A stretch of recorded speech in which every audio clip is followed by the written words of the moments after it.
Assalamualaikum warahmatullahi wabarakatuh. Waalaikumsalam warahmatullahi wabarakatuh. Oke, selamat pagi teman-teman. Oke, pertama-tama saya akan mengucapkan terima kasih kepada Pak Heri yang telah memberikan kesempatan kepada saya untuk berdiri di sini mempresentasikan hasil dari proposal skripsi saya. Dan kemudian yang kedua, saya ingin memperkenalkan rekan-rekan atau partner saya yang telah membantu saya dalam mempersiapkan presentasi ini. Yang pertama di sebelah sana ada Lisa Dewi Susanto, yang kedua ada Ajeng Rizka, dan yang ketiga ada pelatihnya utama, yang keempat ada Falah Bilayuda, dan yang terakhir di sana ada Hedi Guntur Saputra. Next.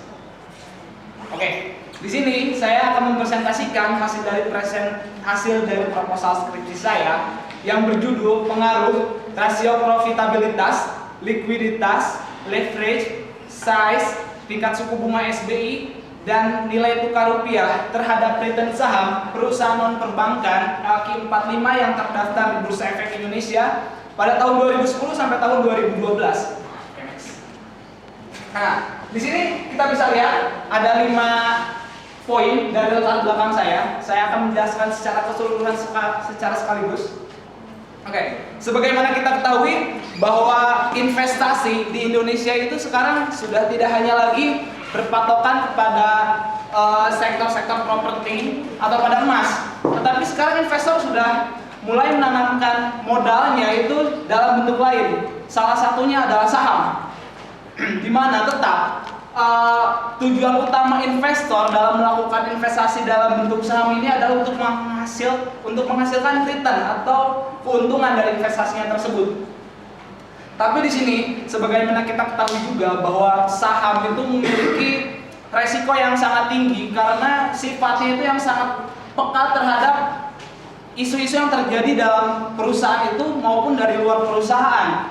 Nah, seperti contoh yang ada di Indonesia, ketika akan memasuki hari raya Idul Fitri, biasanya itu perusahaan dalam sektor konsumer dalam saham tersebut itu harga sahamnya akan naik.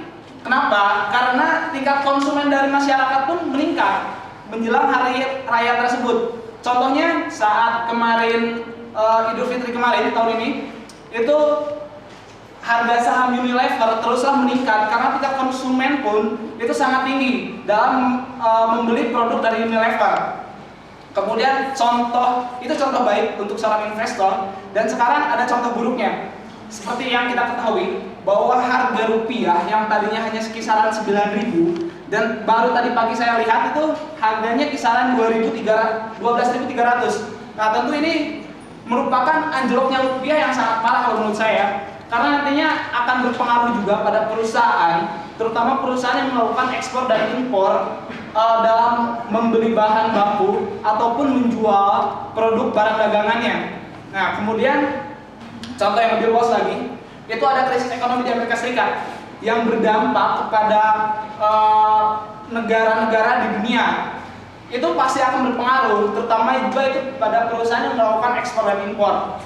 Nah, kemudian selain faktor ekstern dapat mempengaruhi harga saham, itu faktor ekstern pun bisa membuat kebangkrutan bagi sebuah perusahaan.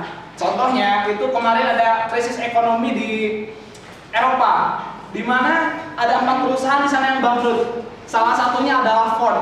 Nah, maka dari itu seorang investor itu harus memiliki informasi yang mumpuni, sehingga itu dapat dijadikan sebuah dasar untuk melakukan sebuah analisis, sehingga dia dapat tahu kapankah dan dimanakah investor harus menanamkan modalnya sehingga mendapatkan return yang tepat atau return yang diinginkannya.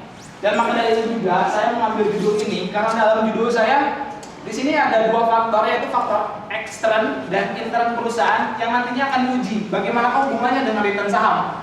Oke, next. Nah, di sini kita bisa lihat ada 9 landasan teori. Yang pertama, investasi.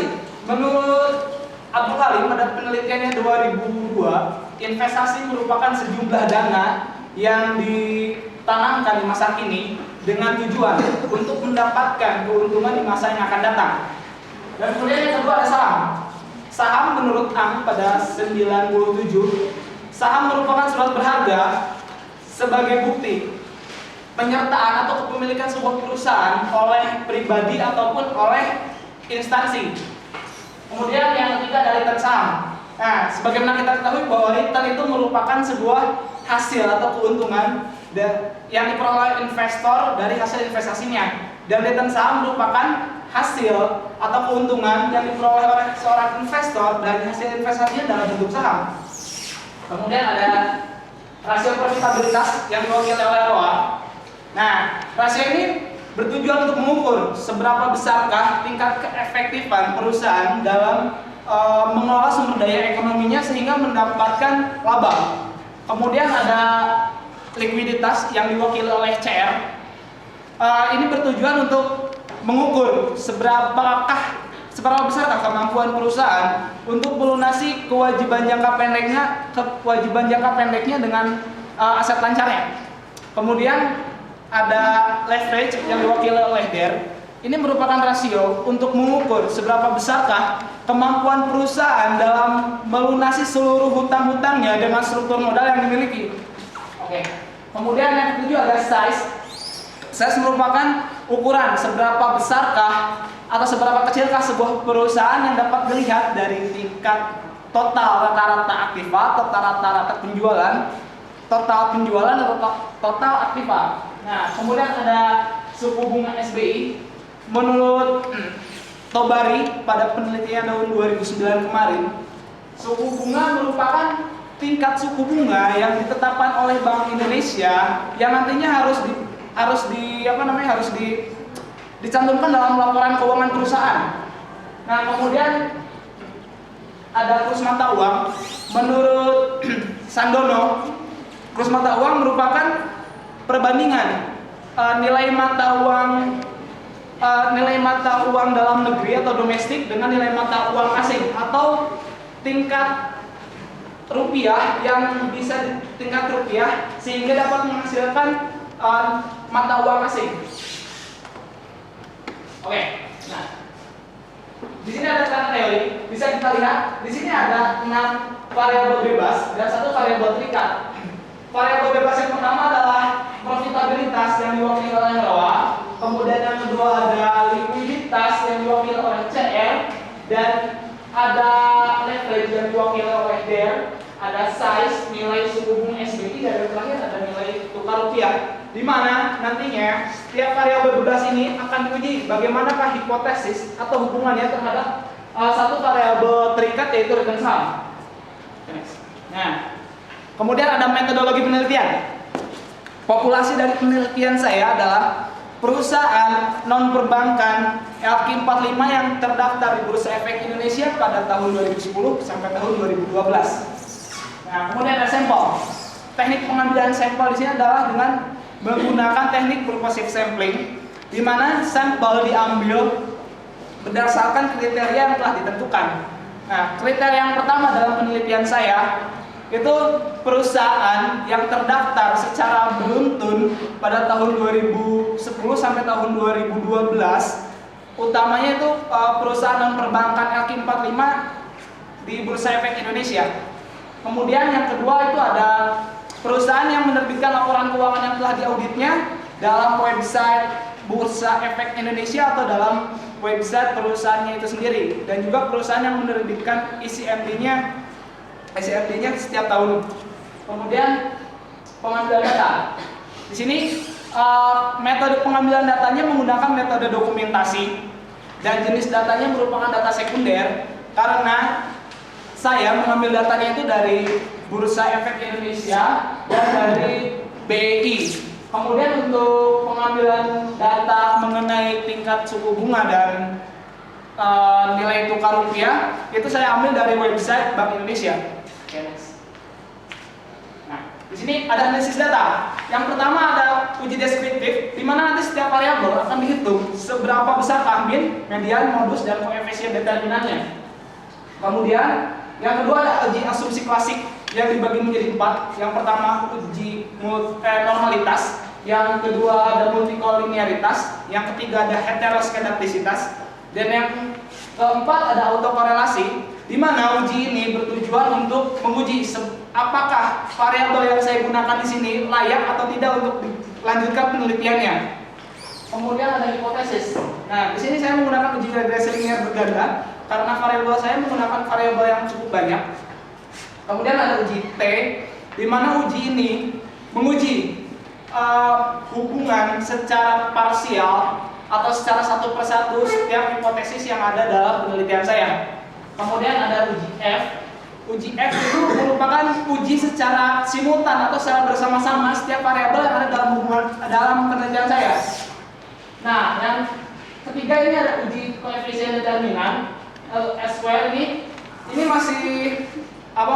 masih satu tabel dengan uji F, di mana uji ini menunjukkan seberapa persenkah tingkat hubungan antara variabel X terhadap variabel Y. Nah, ini slide terakhir dari penelitian saya. Yang pertama ada untuk investor, maksudnya hasil yang diharapkan yang pertama ada untuk investor, di mana saya harap penelitian ini dapat menjadi sebuah dasar atau sebagai informasi kepada investor sehingga dia dapat melakukan analisis yang tepat dan dia dapat tahu kapankah dan di manakah seorang investor harus menanamkan modalnya dalam sebuah saham sehingga dapat menghasilkan return saham yang dia inginkan. Kemudian ada untuk perusahaan, saya harap ini dapat menjadi sebuah bahan referensi bagi manajer perusahaan dalam mengambil keputusan atau mengambil kebijakan mengenai return saham yang dapat dihasilkan oleh seorang investor. Sehingga jika return saham yang dihasilkan oleh perusahaan tersebut tinggi, otomatis investor pun akan tertarik untuk menanamkan modalnya di situ. Kemudian akademisi. Nah, saya harap ini dapat menjadi sebuah wawasan atau ilmu pengetahuan bahwa tidak hanya faktor intern dari sebuah perusahaan yang mempengaruhi harga saham atau return saham yang didapatkan oleh seorang investor, tapi faktor makroekonomi pun atau mikroekonomi pun akan berpengaruh terhadap return saham yang dihasilkan oleh seorang investor. Dan kemudian ini dapat menjadi bahan atau dasar untuk melakukan pengujian selanjutnya oleh para akademisi. Oke, cukup penelitian dari saya, presentasi dari saya. Terima kasih atas perhatiannya. Mohon maaf bila ada kesalahan. Wassalamualaikum warahmatullahi wabarakatuh.